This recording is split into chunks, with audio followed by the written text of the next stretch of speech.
Time now for John Clarke and Brian Dawe. Tony Abbott, thanks for your time. It's good to be with you, Brian. Good evening. Do you want a few shots of me walking? No, we've got plenty of those, thanks. I normally do some. I'm quite good at walking. Yes, you are. Yeah. Why is that? It's a gift. Terrific. Always had it. Good. Tony Abbott, you're opposed to a carbon tax? Yeah, I was trying to keep that quiet, and we haven't announced that yet, but yes, I am. How is the world going to deal with carbon emissions if there's not a financial disincentive to producing them? Brian, I'm not opposed to the reduction of carbon dioxide submissions. But how is it going to happen if there's not a market-based mechanism for doing so? Well, I repeat, Brian, I'm not opposed to the reducing of the carbon moleculars. Emissions. Look, if you're not opposed to reducing carbon emissions, why are you opposed to a carbon tax? It doesn't make sense. Well, I'm opposed to it as a tax. Are you opposed to other taxes? I'm opposed to other taxes brought in by this government, Brian. This is a very, very high-taxing government. Compared to the previous high-taxing government? No, but compared with a low-taxing government, this is a very, very high-taxing government. But, Mr Abbott, if you want to build roads, you have to have taxes. You do. And provide money for railway lines, That's etc. Right.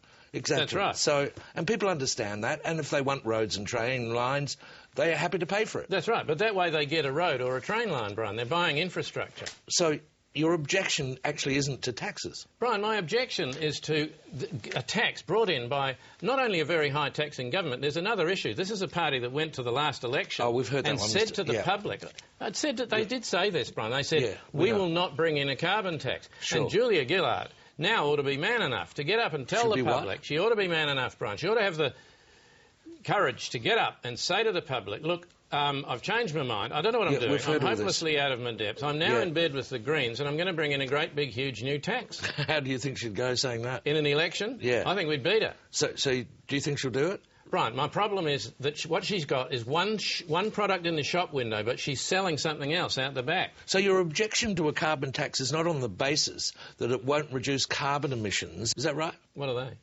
Well, carbon emissions are the problem. Oh, well, I'm opposed to them then. You're against carbon emissions? Oh, yeah, we won't be having any of them, Brian. But my main problem is with the carbon tax put in by this government. Yes, because you don't want to bring in a carbon tax. That's right. Right. OK. Mr Abbott, if there was an election and you won, what would you do about carbon emissions? I'd go to them and I'd say, look, you know, I'm Tony Abbott, I'm in charge now bloody stop it. You go to the carbon emissions and tell them this? I'd be frank with them, Brian. It's the only way to deal with them. I'd say stop it. Stop it? Stop it. Now? Right now. Thanks for your time. I'd say that to them too. Actually, Brian, you can come. You're good.